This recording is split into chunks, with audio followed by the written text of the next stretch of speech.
One of my favorite video game franchises is The Last of Us, and I'm one of the rare people that like Part 2 as much as they like Part 1. I feel like Part 2 had better gameplay, a just as good story, don't care what nobody says, and obviously amazing graphics that still hold up to this day. About a year ago, I played Part 2 for the first time, and I loved the game. Like, I was obsessed with it. I was so obsessed that I wrote a whole video essay talking about the game and one of the main themes I picked up from playing the game, but I never made it into a YouTube video because it was a little different from the type of stuff that I usually do. I'm trying to do stuff that's a little different now, you know what I'm saying? I don't want to stick with the same exact stuff. And I also love watching other people do video essays on video games on YouTube. So today we're going to do something a little different. Mind you, this is from over a year ago. So yeah, I hope y'all enjoyed the video. After finally finishing The Last of Us Part 2, I can admit that it's one of my favorite video games of all time. And it's not because of its amazing gameplay, or its graphics, or even how sexy that girl Dina is, but it's because of the story it tells. Most of you probably don't remember, but about a week before The Last of Us Part 2 officially released in 2020, a crazy spoiler was leaked ahead of the sequel's release date. The first 3 hours of the game was all over the internet, and spoilers, if you haven't played the game, buddy, get out of here if you haven't, because it's a crazy spoiler. But everyone saw Joel getting his head bashed in with the golf club. Yo, you would have thought Tiger Woods had that thing the way they was doing him, bro. It was crazy. Fans, including me, were outraged and didn't believe the leak was real. I was one of the few people that chose not to believe it, and I just ignored the leak gameplay, bro. Then eventually, of course, the game came out, and everybody saw the moment that tore everybody in the fan base apart. Most people automatically assumed the game would be disappointing from that point on.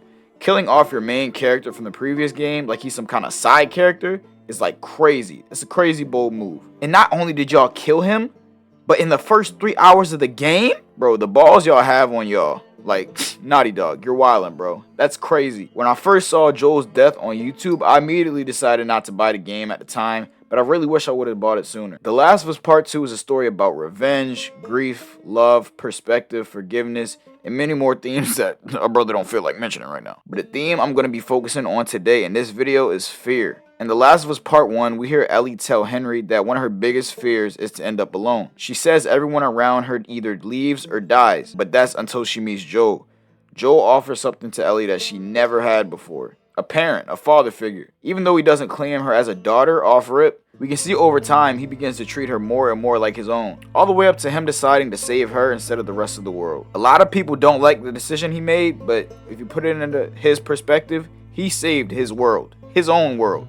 Which is all that mattered to him. He looked at Ellie as redemption for not being able to save his own daughter. Now as a player, we know Joel is dooming humanity, obviously, but we don't blame him for it like we probably should. It's probably because we're biased and we've played as him for a whole game up to this point. After being with him for so long and learning about his tragic past, we want to see him win. Even if in his eyes, he's already failed. In his eyes, the worst thing that he's done is let his daughter die. In the rest of the world's eyes, he's probably a monster for significantly worse things that he's done to other people and the rest of the world. When Ellie and Joel move to Jackson, Ellie develops a family with people like Joel, of course, Tommy, Dina, and Jesse, even Tommy's wife. She gets what she wants at the end, but at the cost of losing her purpose. She really wanted to feel important by being the one who provided a cure for humanity, but that was taken away from her from the person that she loved the most. In The Last of Us Part 2, we see her struggle to forgive him for that. When Joel dies, it triggers something in Ellie. Her fear of being alone is coming to reality. Although she is clearly surrounded by people who love and care about her like Jesse and Dina, in her eyes she lost her father, so she lost. And not only did she lose, she lost everything. So as far as she sees, she's alone without Joel. Through the story, we see Ellie go on a crazy killing spree to hunt down Abby and the other people that were with her when Joel died. Jesse and Dina try to tag along with her, but she constantly pushes them away. And for obvious reasons, they weren't willing to go to the extents that she was. Ellie also mirrors Joel from the first game, going to extreme lengths to get what she wants no matter how many people she has to hurt. The journey she takes gets a lot of people killed on both sides, including her own. For example, Jesse, who was considered family, and almost her girlfriend Dina, and almost Joel's brother Tommy, which still, at this point in time, after finishing the game, I have no idea how Tommy survived what he survived. But that's not the point. Through her pursuit for revenge, she loses the thing she cares about most, the people who cared for her, her family. Besides Joel's actual death, the main thing most people hate about this game is Abby. Abby is the one who killed Joel. Not only did she kill him, but the game later makes you play 10 to 15 hours as her in the campaign. The main reason the game makes you do this is, of course, to develop the plot of the story and to change your perspective. At first, of course I hated Abby, because who the fuck does she think she is, killing Joel like that? But at the same time, I can't blame her. The head doctor that was going to perform surgery on Ellie for a cure for humanity was Abby's father. Many people aren't a fan of this, but I am. Yeah, that doctor was just a random person in the first game, but just think of how many random people Joel has killed or done wrong when he was a smuggler, during the events of the game, or before the events of the game. Yo, Joel kills a lot of people. We killed a lot of people as Joel. Lots of them asked for it, but not everybody. Next time you play The Last of Us and there's one enemy left, hold them at gunpoint. When you do that, they're gonna beg for their life, and there's a bunch of ways they'll probably do it. They'll probably say something like, "Oh man, please, I have a family, I got kids." And of course, as the player, what are we gonna do? We're gonna kill them. Even if we decide not to kill them and try to, be Batman or whatever. They're gonna try to catch us off guard and try to kill us. And then, of course, we're gonna have to kill them. Imagine how many times Joel has been in that exact same situation and did not hesitate. Like, without a doubt. Without the player controlling him. Just like Joel dying triggers something inside of Ellie, killing the doctor triggers something inside of Abby. Abby and Ellie are both moving with the same motives on two different sides of the fence. Getting revenge for their fathers while pushing everyone close to them away to get what they want. As the story goes on, I begin to kind of like Abby.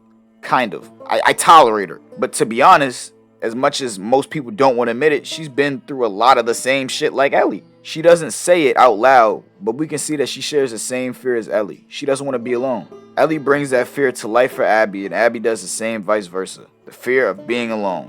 Which is a fear I share with these characters, which might be why it hit so hard for me. In the end, Abby changes her ways because of a character named Lev that we meet halfway through the game, a person who changes her for the better, which is also the reason why she didn't kill Ellie and Dina when she had the chance. However, Ellie doesn't change. Characters like Dina try to steer her away off of her path for revenge, but Ellie isn't even in control of it anymore. And this ultimately leads to her fear becoming a reality. The game ends with Ellie and Abby fighting to the death, and when Ellie is so close to almost killing Abby, she gets flashes of Joel. And instead of following through and killing Abby, she stops. I think there could be a lot of reasons as to why she did. For one, she sees herself acting like Joel, being selfish to her own wants, saying that she's put everybody's lives at danger, at risk, just for this one specific person. She did all of this just for this one specific person, Abby, to die. Which could also mirror how Joel basically screwed humanity for this one specific person who meant the world to him, Ellie. But I think in that moment that she realized killing Abby would do nothing for her at this point. Jesse's dead, Dina left her, and even if she follows through and kills Abby, she gains nothing. Joel's dead, which is what I think she saw in those flashbacks of him. And then she just gives up and lets her go. And then for the rest of the game, we only see Ellie and we see her alone. Alone in the water, alone in her and Dina's old house, and then alone playing Joel's guitar. And after the whole first two games, her emphasizing her fear of being alone, we can now see that she brought it on herself. Now, these are just my takes on the game. I know a lot of y'all watching this, y'all probably don't even like The Last of Us Part 2. It is what it is, bro. Let me know y'all opinions in the comment section on what y'all think about the game. Let me know if y'all agree with me. Let me know what types of themes that y'all picked up when playing the game. And yeah, I enjoyed recording this video. If y'all want to see more videos like this, I'm down. You know what I'm saying? Make sure you leave a like. If you like this one, subscribe to the channel. There'll be more videos like this. And I'll catch you on the next one. Peace. I was at a disadvantage to Neil because Neil was a father. And he wasn't, I was acting. This was a very real possibility for him. What do I look like in the event I lose my daughter? And I have a son, and I don't know what I would look like if I lost him. But I do know that if I had the opportunity to save him, I would do anything. I would do anything to save him. So people have asked me, why would Joel do that when he could have saved the world? And my answer to them is always this: he did. He did save the world. It's just that the world was that girl, and that's it. I said I'm spinning out the way still, paving in the sun to getting paid still. I'm rolling up a chair like Curry Day still, staying out the way still. She love me cause I'm real, she like to feel real. She kid around as ill as energy feel.